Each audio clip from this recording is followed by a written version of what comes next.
दोस्तों नमस्कार, मैं सुबोध कुमार। आप देख रहे हैं खबर नेशनल टाइम्स। बड़ी खबर है बाबा साहेब और जगत गुरु राम भद्राचार्य को लेकर। आपको बता दें कि राम भद्राचार्य के द्वारा सीधा सीधा बाबा साहब का अपमान किया गया। इस पर बसपा सुप्रीमो मायावती ने भी तीखा हमला किया है और उनको नसीहत दी है कि इस तरह की बयानबाजी ना करें।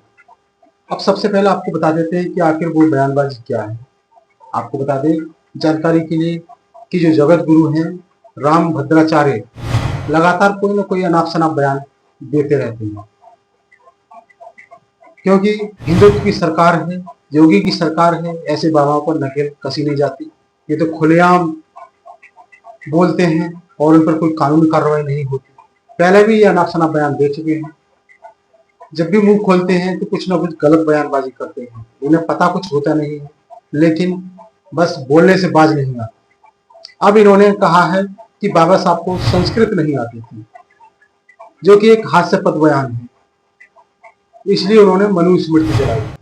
आप भी जानते हैं कि मनुस्मृति में किस तरह से जातिवाद फैलाने वाले जो श्लोक हैं उसमें कहे गए हैं, शूद्रों के लिए किस तरह से उनके अधिकार छीने गए हैं। और दूसरी चीज, यदि ये आपको बता दें, इनका कहना है कि बाबा साहब को संस्कृत नहीं आती थी। सिंबल ऑफ नॉलेज कहे जाते हैं, उन्हें संस्कृत नहीं आएगी। वो कौन से मंत्र से जल का शुद्धिकरण होता है, क्योंकि आप लोग शुद्धिकरण ज्यादा करते थे पहले। जब भी शूद्र हाथ डाल देता था जल में या पी लेता था आपके मटके से, जैसे कि आज भी मटके से पानी पीने पर आप लोगों की भावनाएं आहत हो जाती है, तो उस समय बाबा साहब को ये मंत्र भी आता था। और आप कह रहे हैं कि बाबा साहब को संस्कृत बोलना नहीं आता, संस्कृत आती नहीं थी, इसलिए उन्होंने मनुस्मृति जलाई। ये आप भी अच्छी तरह से जानते हैं, बाबा साहब के समर्थक भी जानते हैं कि बाबा साहब के द्वारा मनुस्मृति क्यों जलाई गई थी। उसमें महिलाओं का कितना सम्मान हुआ है, महिलाओं की किस तरह से महिलाओं के लिए श्लोक लिखे गए हैं।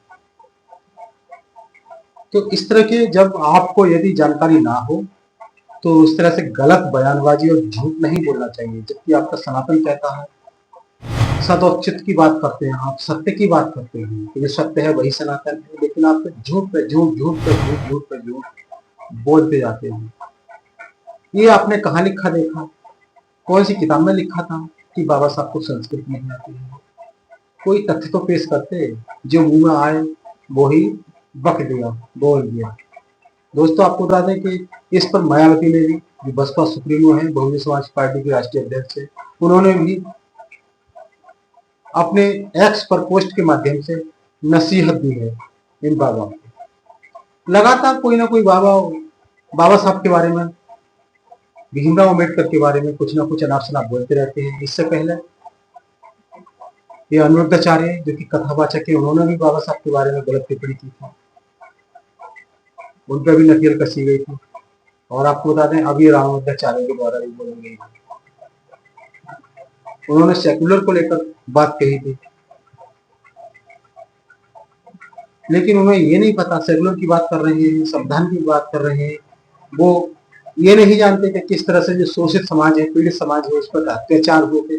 5000 साल तक आपने अत्याचार किए थे, वो आपको नहीं पता। मनुस्मृति क्यों जलाई थी, वो भी आप जो विद्वान लोग हैं वो अच्छी तरह से जानते होंगे। तो सबसे पहले पोस्ट की है बसपा सुप्रीमो मायावती के द्वारा, तो वो पढ़ लेते हैं उन्होंने क्या लिखा है। वो लिख रहे हैं, जैसा कि विदित है कि आए दिन सुर्खियों में बने रहने हेतु विवादित बयानबाजी करने वाले कुछ साधु संतों को परम पूज्य बाबा साहब डॉक्टर भीमराव अम्बेडकर के भारतीय संविधान के निर्माण में रहे उनके अतुल्य योगदान के बारे में सही जानकारी नहीं होने के कारण इनको इसके बारे में कोई भी गलत बयानबाजी आदि करने के बजाय यदि चुप रहे तो ये उचित होगा, ये बसपा सुप्रीमो कह रही है।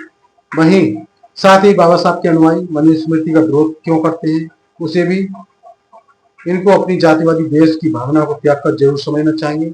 इनके साथ साथ इन्हें यह भी मालूम होना चाहिए कि बाबा साहब महान विद्वान व्यक्तित्व थे। इस मामले में कोई भी टीका टिप्पणी करने वाला साधु संत उनकी बुद्धता के मामले में कुछ भी नहीं है।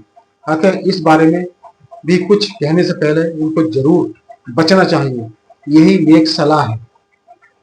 ये बसपा सुप्रीमो मायावती ने कहा है। उन्होंने कहा है कि उनकी विद्वता के बारे में ये कुछ भी नहीं है। जिस तरह से उन्हें ज्ञान था, चौथे भाषाओं में उन्होंने भाषण दिया था, 8-9 घंटे लगातार बोले कि नहीं बोल सकते हैं।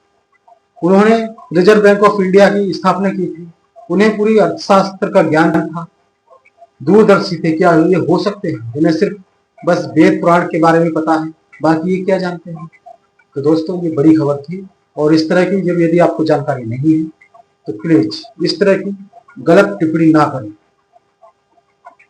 गलत नहीं बोलें, झूठ ना बोलें, क्योंकि झूठ बोलना पाप होता है। ये आपके सनातन में ही आपको सिखाया जाता है।